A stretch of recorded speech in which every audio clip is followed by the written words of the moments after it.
مولا حسین کی ایک کنیز تھی جس کا نام بی بی شیرین بتایا گیا ہے. وہ سیدہ فاطمہ الزہرا رضی اللہ تعالیٰ عنہ کی بھی خدمت کر چکی ہیں. بی بی شیرین اس کو حضرت امام حسین نے آزاد کر دیا تھا. وہ کہتی تھی کہ میں آزاد نہیں ہونا چاہتی ہوں. کہا تھا کہ تو بڑھاپے کو پہنچ چکی ہے, تجھے ہم نے آزاد کر دیا. اور اس کے بعد مولا حسین نے جب یہ مدینہ طیبہ میں تھے, بی بی شیرین کو کہا تھا کہ تو آزاد ہے, جا. بہت سارا مال دیا تھا اور جمع کر کے کہا تھا کہ تو چلی جا, اپنی بقیہ زندگی آرام سے گزار. تو کہتی ہے ایک شرط ہے میری, میں اس شرط پر جاؤں گی. امام حسین ابن علی نے پوچھا کہ ہم نے تجھے کسی چیز سے روکا نہیں, منع نہیں کیا, کیا چیز تو چاہتی ہے؟ بی بی شیرین نے کہا تھا کہ مولا حسین بس چاہتی ہوں کہ میں گھر بنا لوں, گھر میں رہوں, ایک بار آپ اپنے قدم رکھ دینا, ہم غریبوں کے گھر پر ایک بار آپ تشریف لے آئیں, میری وہ معراج ہو جائے گی. امام حسین نے کہا بس اتنی سی بات, ہم تو غریبوں کے گھر روز جانا پسند کرتے ہیں, ہم روز جانا پسند کریں, جا ٹھیک ہے تیرے گھر ہم آئیں گے.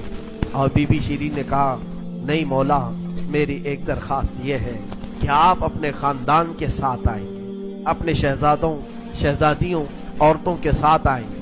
مولا حسین نے ساری عورتوں سے کہا دیکھو بی بی شیرین کہتی ہے اس کے گھر دعوت ہے, ہم سب آئیں گے.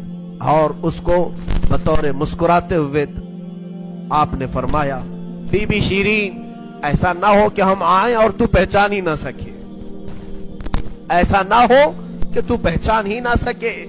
قدموں میں گر گئی, کہا کہ میں آپ کے گھر کی کھائی ہوئی, میں آپ کی پروردہ, کبھی آپ کو نہ پہچانوں, ایسا کیسے ہو سکتا ہے. وہ خاتون گئی, کوفہ کے قریب ایک چھوٹی سی بستی میں گھر بنایا, بڑا اچھا سا گھر بنایا. اور اس کی بستی والے بھی اس کی بڑی عزت کرتے تھے کہ یہ فاطمہ کے گھر کام کی ہوئی عورت ہے, حسین ابن علی کے گھر کام کی ہوئی عورت ہے. وہ ہر گھر میں جاتی تھی, بستی والوں سے کہتی تھی لوگوں دیکھنا میں نے گھر بنایا اور پیغام بھیج دیا ہے, فاطمہ کے لاڈلے شہزادہ رسول امام حسین نے مجھے وعدہ کیا ہے ایک بار وہ میرے گھر تشریف لائیں گے. بستی والے کہتے تھے کیا تیری قسمت ہے کہ تیرے گھر مولا حسین آنے کی بات کر چکے ہیں, رسول اللہ کا شہزادہ تیرے گھر آئے گا.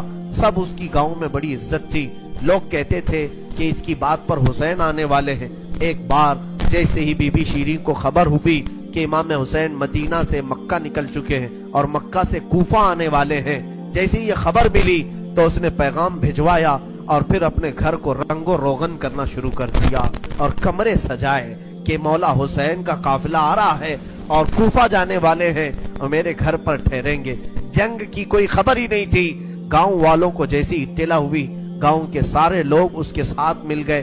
پورے گاؤں میں سارے لوگ گھروں کی تیاریاں کر رہے تھے اور سب لوگ روز انتظار کرتے. بی بی شیرین پہاڑ کے ایک چوٹی پر صبح سے شام تک بیٹھتی, ہر آنے جانے والے قافلے والے کو دیکھتی جو مکہ سے کوفہ کے لیے آ رہا ہے جا رہا ہے, دیکھتی, انتظار کرتی. اس میں امام حسین اپنے گھر والوں کے ساتھ آنے والے نہیں آئے.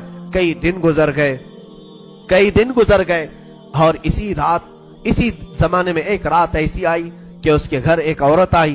کہا بی بی شیرین اٹھو جلدی. کہا کیا؟ کہ حاکم بصرہ ابن زیاد کا لشکر, بہت بڑا لشکر ہے اور وہ لشکر باہر آیا ہوا ہے, تیرا بڑا گھر ہے, وہ چاہتے ہیں کہ آج کی رات تیرے گھر میں گزارے.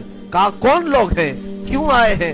کہا سنا ہے کہ ایک باغی نے بغاوت کی تھی اور اس کا سر کچل دیا گیا, اسے مار کر کے اس کا سر لایا گیا ہے اور اسی کو دمشق امیر المومنین یزید کے پاس لے جایا جا رہا ہے.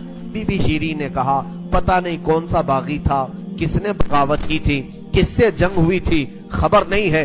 بہرحال اگر حاکم کا قافلہ گھر کے دروازے پر کھڑا ہے تو میں دروازہ کھول دیتی ہوں. دروازہ اس نے کھولا, بہت سارے, رات کا وقت ہے, شہزادوں کے سر نیزوں پر لٹکے ہوئے ہیں. حسین ابن علی کا چہرہ دھول میں اٹا ہوا تھا, زلفیں چہرے پر آئی ہوئی تھیں, بیبیاں سب باندی بنا کر لائی گئی تھیں اور سب جکڑی ہوئی تھیں, چہرے ان کے بالوں سے ڈھاکے ہوئے تھے. اس خاتون نے دیکھا اور کہا ہائے ہائے افسوس, قیدی آئے ہیں میرے گھر.